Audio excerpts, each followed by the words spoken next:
In 1996, Tom and Sid Renfro were living comfortable lives in their small town of Coburn in the Virginia mountains. Tom was a well-respected physician and had a thriving medical practice. Life was good until December of that year when Tom was diagnosed with mantle cell lymphoma, a very rare, aggressive cancer already in its final stage. There was no cure. At 41 years old, Tom was told he had just a few months to live. What is my family going to do? How am I going to provide for my family? What are we anticipating? What are we going to be going through? His oncologist said chemotherapy would only prolong the inevitable, and the side effects would impair his quality of life.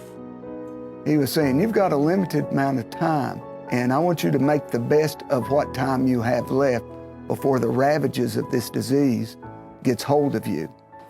Tom and Sid decided to forego the treatment and stand on their faith and believe God for a miracle.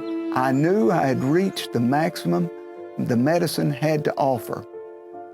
But as a Christian and a man that was walking in faith, I knew that I had not reached the limits of God. As the cancer ravaged Tom's body over the next several months, trusting and believing wasn't always easy. I would feel the tumors. They weren't getting smaller, they were getting bigger. And despair would set in. I'm getting worse and not better. And the way I would counteract that is I would pull the scriptures out. And the more I spent thinking on the words of God, the less the despair and the worry, the frustration had on me.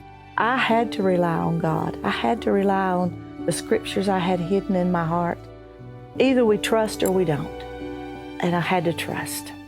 They weren't the only ones asking God for a miracle. By now, thousands of people throughout the region were storming heaven in prayer, especially their own church family. And I would call and I'd say, I don't see how he can live if God doesn't help him right now. Many nights, they went all night.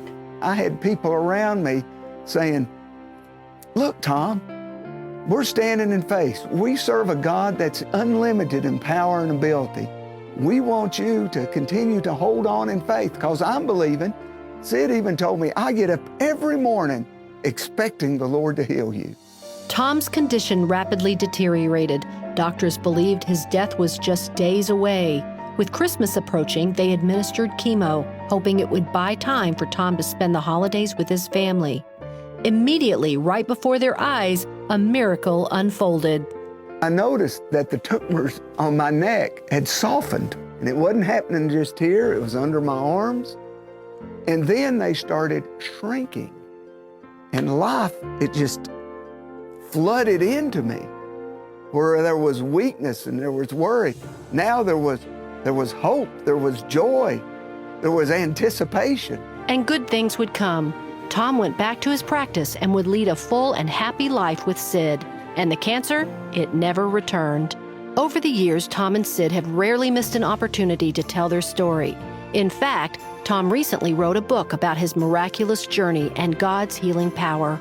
I wrote Avenues of Healing, Reaching for the Healing Power of God, to equip people with understanding of what's going on, what the enemy is trying to do, where sickness and disease comes from, and to encourage people on getting into the presence of God. Words cannot express my gratitude to the Lord. It's changed the way I look at things. It's changed my understanding of my role as a physician, and I can see things in a little bit different light that brings greater joy and understanding to me compared to where I was before this illness hit my life.